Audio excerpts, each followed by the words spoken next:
And now, it's time for DJ Rocky's Secret Files.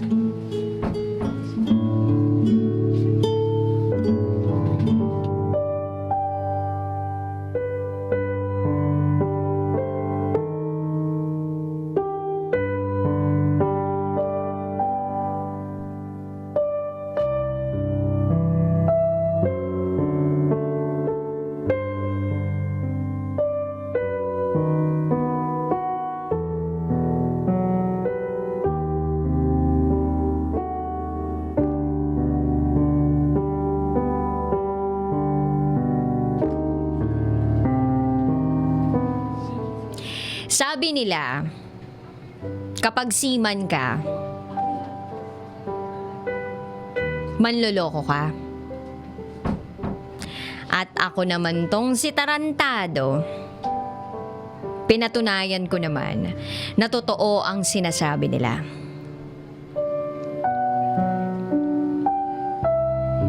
Ako si Jairus, isang seaman loloko dati. Seaman duwag. At may sikretong malupit na nakakapagpabigat ng buhay ko.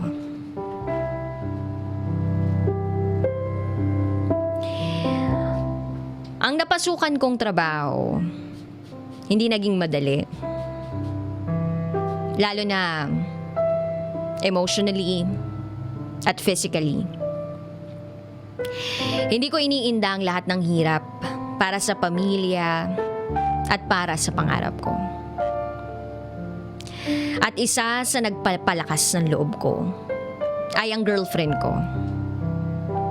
Itago na lang natin siya sa pangalang Cha.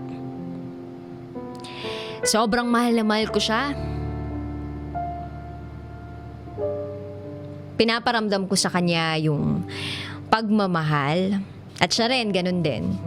Ipinaparamdam niya sa akin yung pagmamahal niya kahit LDR kami. Mula noon, hanggang ngayon, hindi siya nagbago. Sa tuwing aalis ako, hindi na ako nagpapahatid sa airport. Kasi ayokong makita nila akong malungkot. Ang sakit sa pakiramdam na aalis ka ng bansa, kung saan kasama mo yung mahal mo sa buhay.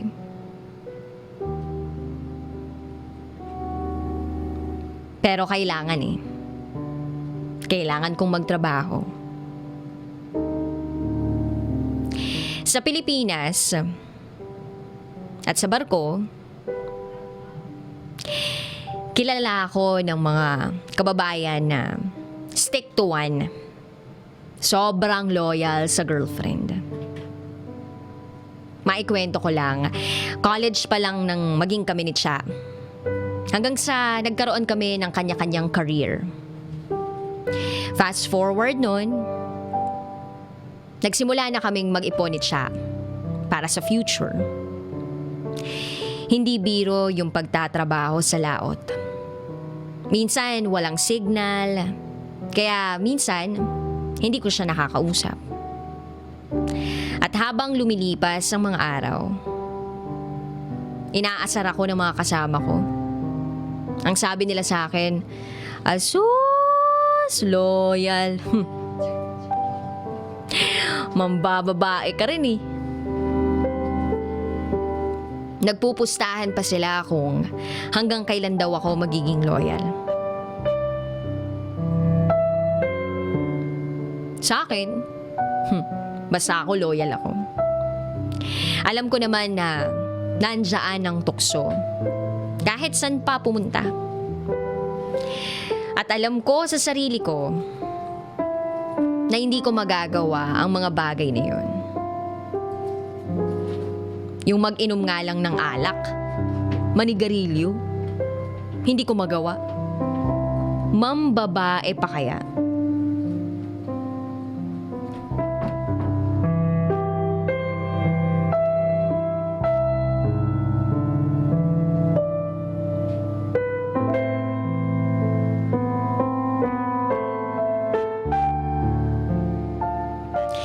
Ilang taon na kami ni Cha. At sabi ko sa sarili ko, hindi ko sisirain ang tiwala niya. Kaya habang tumatagal ako sa pagtatrabaho, nakakapag-adjust naman ako kahit papaano.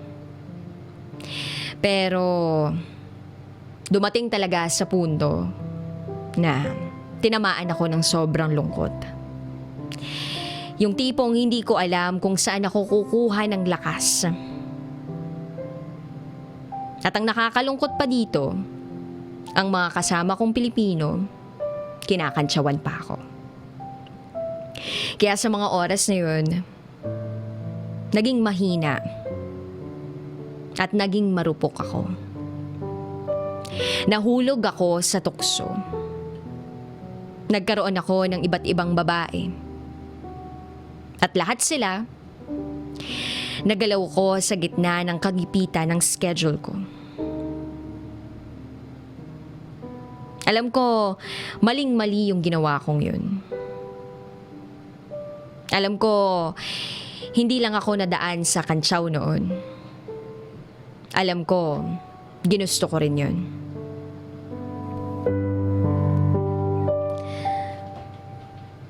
At napagtanto ko, na kapag nasa sitwasyon ka na pala, wala ka nang magagawa.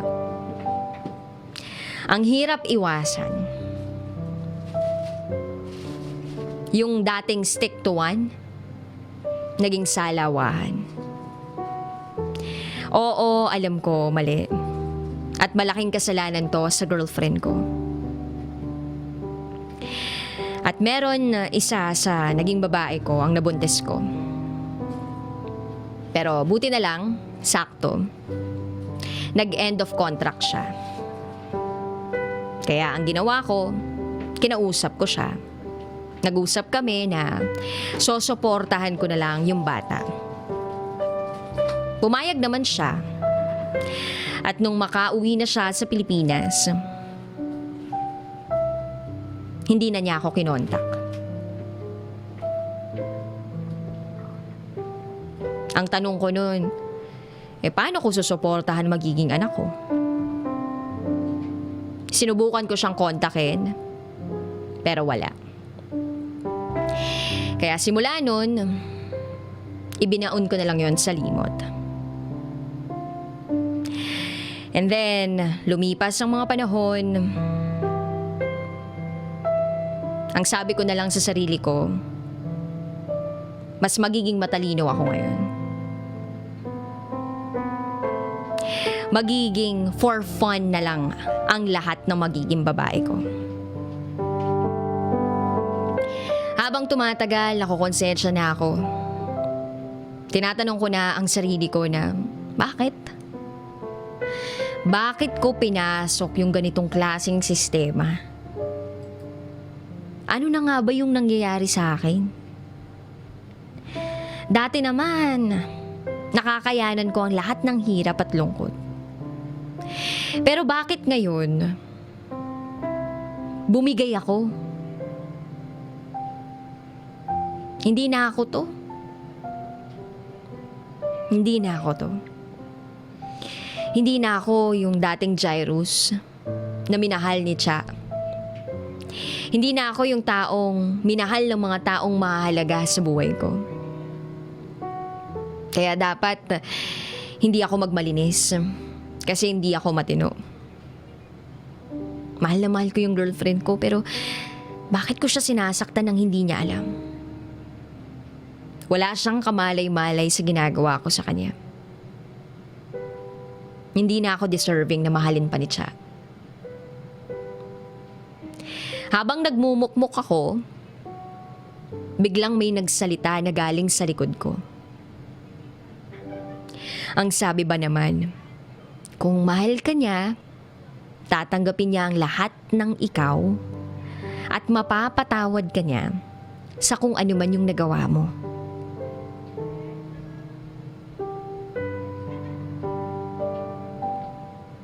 Napaisip ako dun. Lalong bumigat yung pakiramdam ko. Parang gustong-gusto kong tumalon sa dagat ng gabing yun. Patuloy pa rin ako nagtrabaho kahit ang bigat-bigat sa dibdib. At nang araw na yon, ang nagsabi sa akin nun ay isang babae. At ang pangalan niya ay Sheena. Siya ay isang barista. Bagong sampa lang siya kaya hindi ko siya kilala. Tinanong ko siya kung paano niya ako nakilala. Naririnig niya daw yung pangalan ko sa mga kasama namin. Tapos napagkukwentuhan daw kasi nga daw, sobrang loyal ko sa girlfriend ko. Siyempre, sarcastic sila dun. Nagtanong siya kung bakit ako nagdadrama. At bakit daw ako kumakausap ng sarili. Mukhang malayo daw yung sinasabi ng ibang tao tungkol sa akin sa nakita at narinig niya. At ang sinabi ko na lang sa kanya, mahal na mahal ko si Cha. Hindi naman ako ganito dati. Sobrang lungkot lang na malayo ka sa mga mahal mo sa buhay. Wala kang mapupuntahan. Tapos kahit libutin mo yung buong barko, yung tanging nasa paligid ng barko, puro tubig lang. Wala naman akong magawa. At nasa gitna lang ako ng dagat. Lagi kong iniisip, dati naman kinaya ko yung lungkot na nararamdaman ko. Parang hindi ko na kaya. Parang hindi ko na kayang labanan. Habang tumatagal, lalong humihirap. Halos mamatay-matay na ako sa lungkot. At kahit anong tatag ko, at sabi sa sarili ko na kaya ko to, wala ring nangyayari. Kaya nang gabing yon, na kinausap ako ni Sheena, dinaan ko lahat sa iyak. Umiyak ako sa harap ni Sheena. Sabi ko, minsan kahit anong tatag at tibay mo, may pagkakataon talaga na bibigay ka at babagsak ka. At sumagot naman si Sheena ng, parehas lang tayo ng nararamdaman. Sakripisyo at pagtitiis. Basta lahat ng yun kinakaya ko para sa pamilya ko. Alam mo, choice mo yan kung paano mo dadalhin. At kung paano ka babagsak. Ang pinakamahalaga lang yan, matalisod, masubsob, o madapa ka man, basta alam mo kung paano babangon. Basta lagi mong piliin yung maging matatag kesa makulong sa kalungkutan.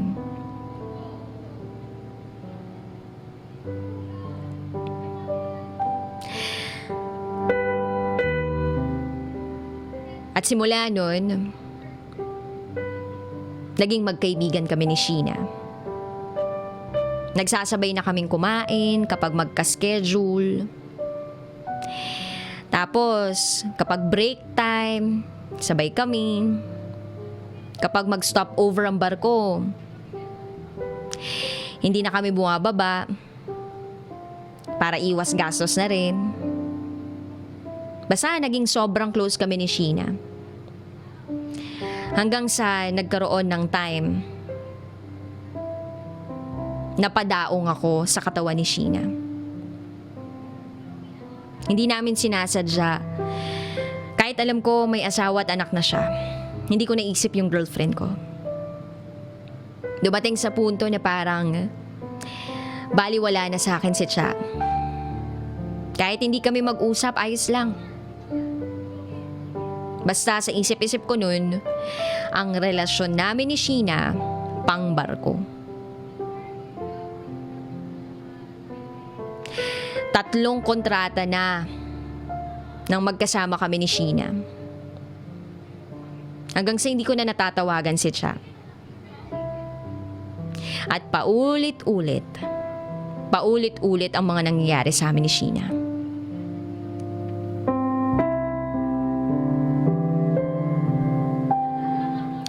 Isang araw, tinanong ko si Sheena kung ano yung magiging setup namin. Wala siyang sagot. At habang tumatagal, nakaramdam ako na minamahal ko na pala si Sheena. Napatanong na ako sa sarili ko. Willing pa nga ba ako na iwalayan si siya para sa kanya? Pero ayaw iwan ni Sheena ang asawa at anak niya. Alam ko naman yung katotohanan na yun na ginagamit lang namin ang isa't isa. Pero sa loob-loob ko, alam ko, tinamaan na ako kay Sheena.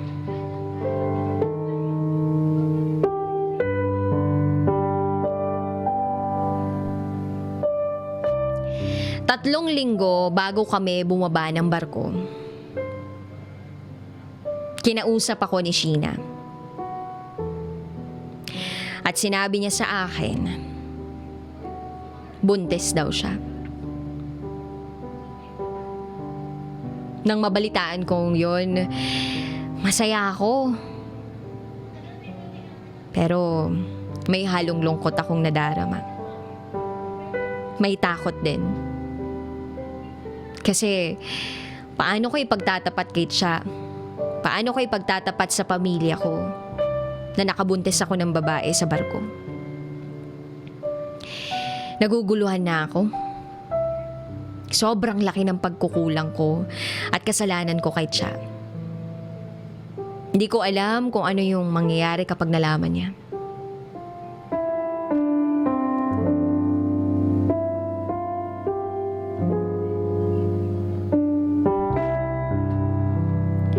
At nang makababa na nga kami ng barko, hinarap ko si Cha at ang pamilya ko. Sumalubong sa akin ang mukha ni Cha. Masaya siya na nakarating na ako sa Pilipinas. Pero kitang-kita ko sa mga mata niya na para bang may dinadala siya. Ako naman, hindi ko maikuble yung takot ko. Pinipilit kong maging masaya kapag kasama nila. At sa tuwing nakakasama ko ang girlfriend ko, tumatahimik na lang ako. At lagi niyang napapansin yun. Kaya ang palusot ko na lang, masama ang pakiramdam ko. And then after 1 week, saka ko lang na-contact si Sheena. Si Sheena ang babae ko sa barko. At nagulat ako sa ibinilita niya sa akin. Sabi niya, ipinalaglag niya ang anak ko. Ipinalaglag niya ang anak namin. Sa araw pala mismo na nakauwi kami ng Pilipinas, ipinalaglag niya ang bata. Nang malaman ko yun, napatahimik na lang ako. Pumunta ako sa isang sulok. Tulala. Ang sakit. Sarili naming anak, pinatay niya. Sobrang gulo ng isip ko nun. Nasaktan ako. Kaya hindi muna ako nag-renew ng kontrata para makapag-isip-isip.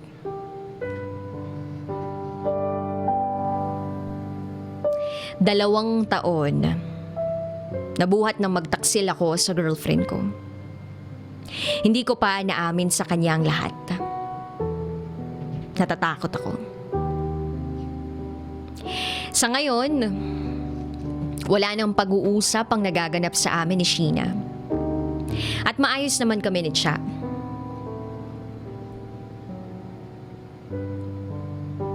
Pero December 2017, para akong pinagsakluban ng langit at lupa. Dito ko nalaman na nakikipaglaban si Cha sa bone cancer. Wala akong kaalam-alam na mas matindi ang nararanasan niya kesa sa akin. Kaya hanggang ngayon, hindi ko masabi sa kanya yung totoo. Hindi ko pa rin mayaya na magpakasal si Cha. Kasi alam ko may mga kasalanan ako. Gustong-gusto na niya na tuparin ko daw yung pangarap niya na makapaglakad siya sa altar at magsabi ng I do. Kapag binibring up niya yun, yung tungkol sa kasal, hindi ako makatingin ng diretso sa kanya. Kahit sa pamilya niya, ang lakas lagi ng pagtibok ng puso ko. Kapag hindi kami nagkikita ni Cha, nagkukulong na lang ako sa bahay. Hanggang ngayon, hinihila ako pababa ng depresyon ko.